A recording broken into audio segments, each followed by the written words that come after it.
Baik, bisa dilanjutkan untuk rekan Firda.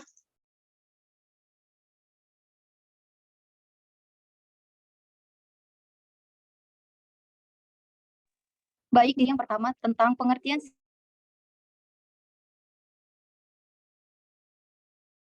sistem pemerintahan. Dalam perspektif umum yang dimaksud dengan sistem pemerintahan ialah sistem hukum ketatanegaraan baik yang berbentuk monarki maupun republik, yaitu yang mengenai hubungan antara pemerintah dan badan yang mewakili rakyat. Sistem pemerintahan berkaitan dengan pengertian yaitu penyelenggaraan pemerintahan oleh eksekutif dan hubungan dengan fungsi legislatif. Menurut Sarun Dajang 2012, sistem pemerintahan adalah sebutan populer dari bentukan pemerintahan. Hal tersebut didasari oleh pemikiran bahwa untuk negara adalah peninjauan secara sosiologis, sedangkan secara yuridis disebut bentuk pemerintahan yaitu sistem yang berlaku yang menentukan bagaimana hubungan antara alat perlengkapan negara diatur oleh konstitusinya. Karena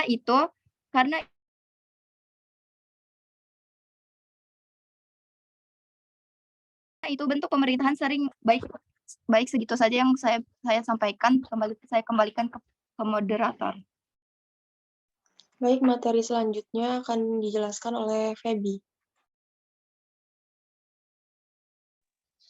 Terima kasih kepada moderator yang telah memberikan kesempatan kepada saya. Di sini saya akan sedikit menjelaskan mengenai beberapa sistem pemerintahan yang dikenal di dunia saat ini. Antara lain yang pertama yaitu sistem pemerintahan presidensial. Sistem pemerintahan presidensial merupakan sistem pemerintahan yang terpusat pada jabatan presiden sebagai kepala pemerintah atau head of government, sekaligus sebagai kepala negara atau head of state. Dalam sistem pemerintahan ini, badan eksekutif yang diwakili oleh presiden tidak bertanggung jawab kepada badan legislatif yang jika dicontohkan dalam sistem pemerintahan Indonesia diwakilkan oleh DPR. Selanjutnya yaitu sistem pemerintahan parlementer. Sistem pemerintahan parlementer adalah sistem atau keseluruhan prinsip penataan hubungan kerja antar lembaga. Negara yang secara formal memberikan peran utama kepada parlemen atau badan legislatif dalam menjalankan pemerintahan negara. Selanjutnya, sistem referendum. Sistem pemerintahan referendum adalah sebuah sistem pemerintahan dengan pengawasan langsung oleh rakyat terhadap badan legislatif atau sistem Swiss. Dalam sistem referendum parlemen, tunduk kepada kontrol langsung oleh rakyat. Di dalam sistem pemerintahan referendum, badan eksekutif merupakan bagian dari badan legislatif. Sekian dari saya kembalikan kepada moderator. Baik, materi selanjutnya akan dijelaskan oleh rekan saya, Lola. Baik, terima kasih kepada moderator. Di sini saya akan menjelaskan tentang Badan Legislatif. Badan Legislatif adalah sebuah institusi pemerintahan yang bertanggung jawab dalam membuat, menetapkan, dan mengesahkan undang-undang serta melakukan fungsi pengawasan terhadap kebijakan dan kinerja pemerintah. Di banyak negara, Badan Legislatif juga disebut sebagai parlemen atau majelis legislatif. Badan Legislatif merupakan salah satu cabang kekuasaan dalam sistem pemerintahan yang disebut sebagai cabang legislatif atau kekuasaan legislatif. Badan Legislatif terdiri dari anggota yang dipilih oleh rakyat atau ditunjuk oleh pihak tertentu, dan biasanya dibagi menjadi 2 kamar atau 2 lembaga, yaitu Dewan Perwakilan Rakyat atau Dewan Perwakilan Daerah, atau juga disebut sebagai Senat. Setiap anggota legislatif memiliki hak dan kewajiban untuk memperjuangkan kepentingan rakyat dan menjalankan fungsi pengawasan terhadap pemerintahan. Tugas Badan Legislatif meliputi pembuatan undang-undang, persetujuan anggaran negara, pengesahan perjanjian internasional, serta fungsi pengawasan terhadap kinerja pemerintah, seperti melakukan rapat dengar pendapat dengan pejabat pemerintah atau lembaga pemerintahan untuk memperoleh informasi mengenai kebijakan atau program pemerintah, serta memeriksa laporan kinerja pemerintah. Selain itu, Badan Legislatif juga memiliki hak untuk mengajukan mosi tidak percaya terhadap kabinet atau pejabat pemerintah yang dianggap tidak menjalankan tugasnya dengan baik, serta hak untuk membentuk komisi penyelidikan atau komisi khusus untuk menginvestigasi isu-isu penting yang mempengaruhi kepentingan rakyat. Terima kasih, sekian dari saya kembalikan ke moderator. Materi selanjutnya akan dijelaskan oleh rekan saya, Agus.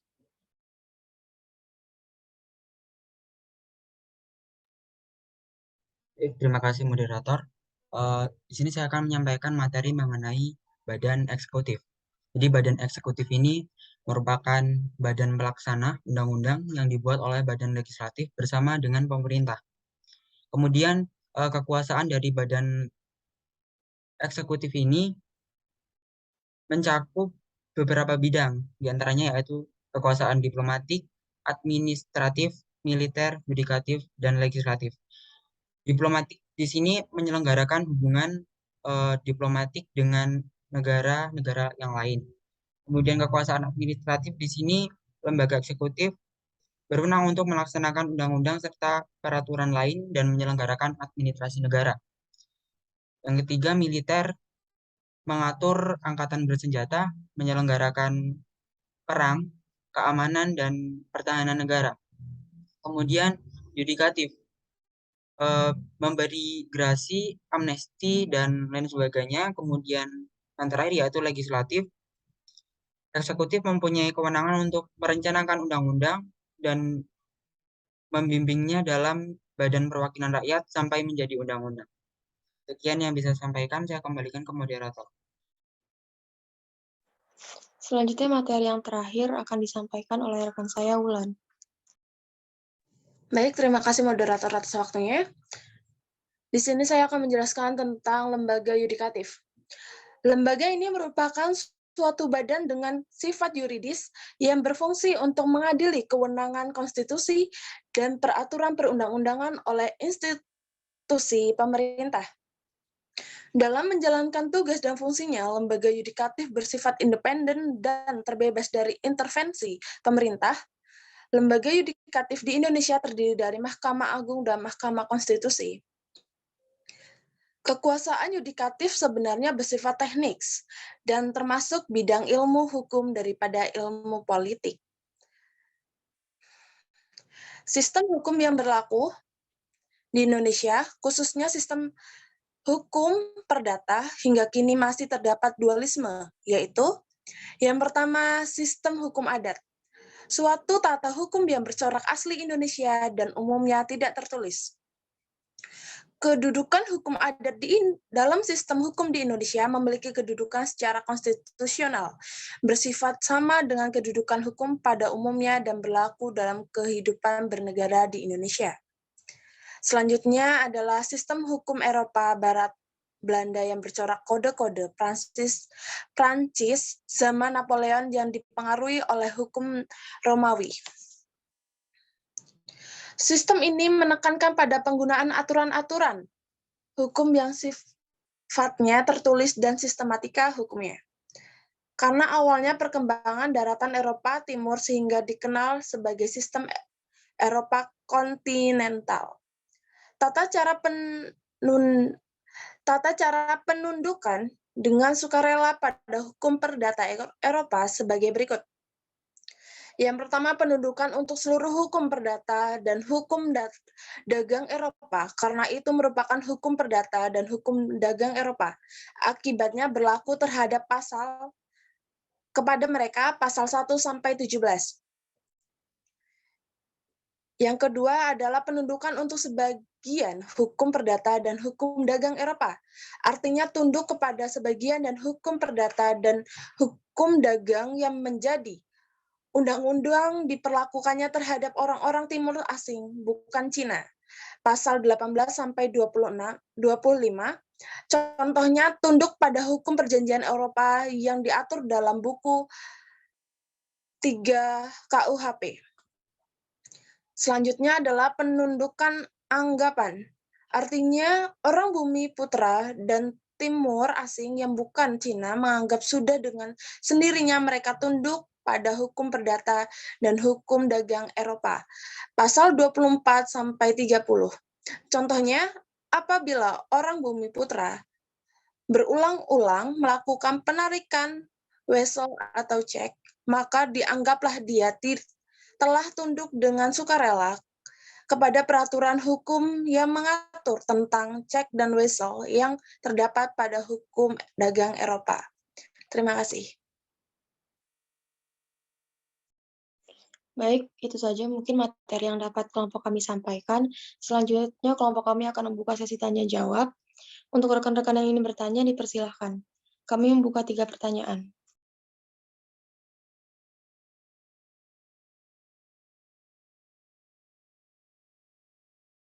Baik, untuk Feni, dipersilahkan pertanyaannya. Baik, terima kasih moderator. Saya Feni Sundari dengan NPM 22130320032 izin bertanya, pada masa awal kemerdekaan kan pernah terjadi perubahan sistem pemerintahan dari sistem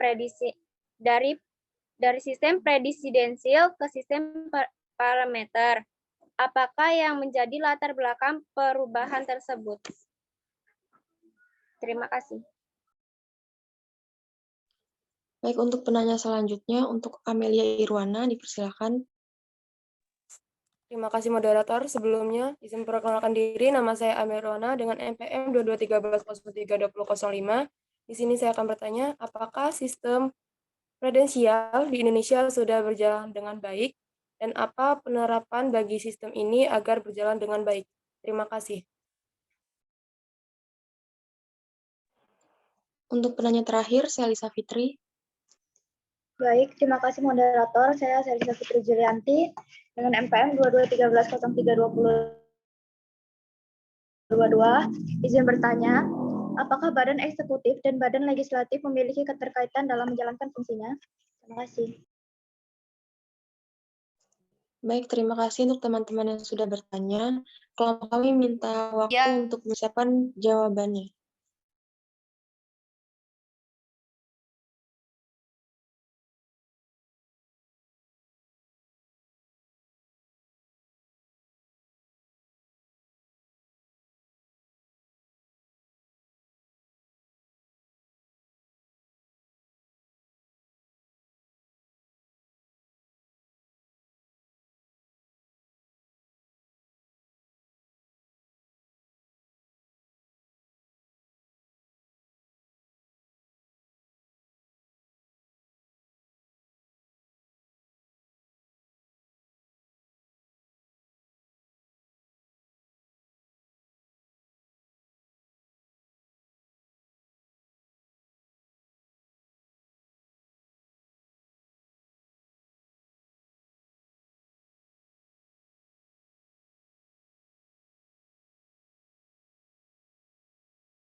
Baik, untuk pertanyaan dari Sally akan dijawab oleh rekan saya, Wulan. Baik, di sini saya akan menjawab pertanyaan dari saudara Sally. Ya, karena badan eksekutif dan legislatif di Indonesia memiliki kedudukan yang sejajar. Keduanya merupakan mitra yang tidak dapat saling menjatuhkan satu sama lain. Dalam menjalankan tugas dan beberapa kewenangannya, Presiden sebagai bagian dari lembaga eksekutif membutuhkan peran dari lembaga legislatif. Salah satu di antaranya terkait pembentukan undang-undang yang harus mendapat persetujuan DPR. Sebagai lembaga legislatif, pelaksanaan kekuasaan negara dapat berjalan baik apabila antara badan eksekutif dan badan legislatif tersebut saling memiliki keterkaitan, baik dalam bidang komunikasi maupun sistem pelaksanaannya. Terima kasih. Apakah untuk rekan Sally dapat diterima jawabannya? Ya, sudah, terima kasih. Apakah rekan-rekan yang lain ada yang ingin menambahkan atau menyanggah? Kami persilahkan.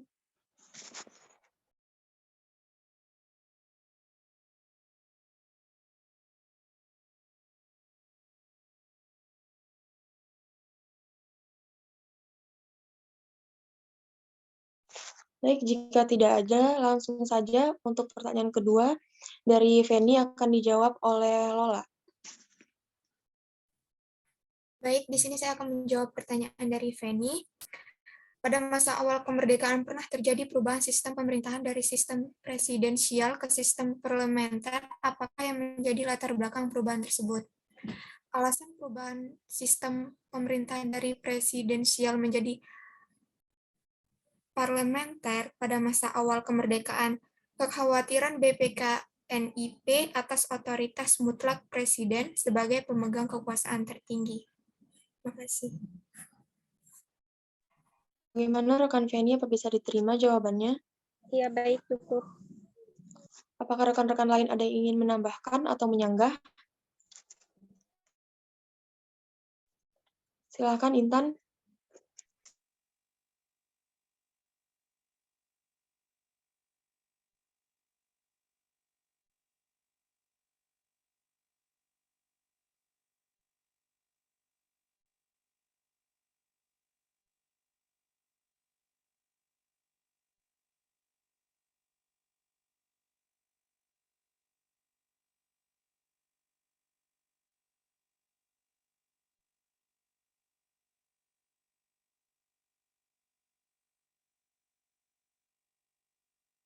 Maaf untuk Intan, suaranya nggak ada.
Tiga dari Lia, dijawab oleh rekan saya Feby.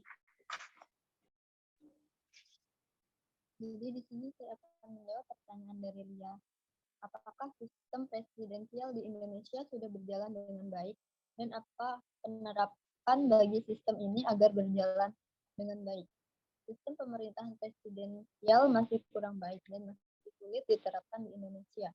Agar penerapannya efektif dan pemerintahan stabil, maka perlu ketepatan dalam mengkombinasikan berbagai sistem ketatanegaraan agar bisa diimplementasikan dengan baik.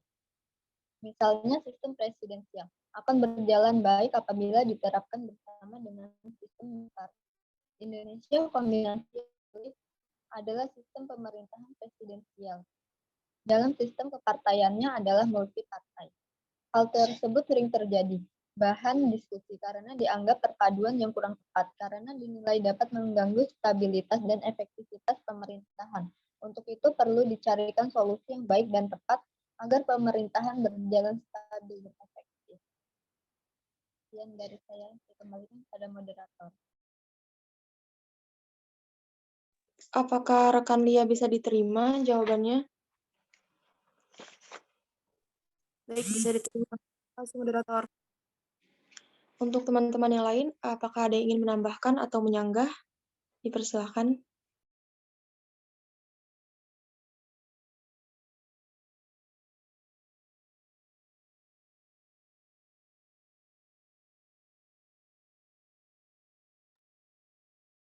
Oh, Baik, jika cukup, saya akan membacakan kesimpulannya. Sistem pemerintahan negara sendiri adalah sistem hubungan dan tata kerja antara lembaga-lembaga negara, yakni eksekutif, legislatif, dan yudikatif. Sistem pemerintahan berkaitan dengan mekanisme yang dilakukan pemerintah dalam menjalankan tugasnya. Selanjutnya, badan legislatif adalah lembaga yang penting dalam sebuah sistem politik di sebuah negara, khususnya negara yang menjalankan sistem politik demokrasi. Selanjutnya adalah badan eksekutif, merupakan badan pelaksana undang-undang yang dibuat oleh badan legislatif bersama dengan pemerintah. Baik, mungkin itu.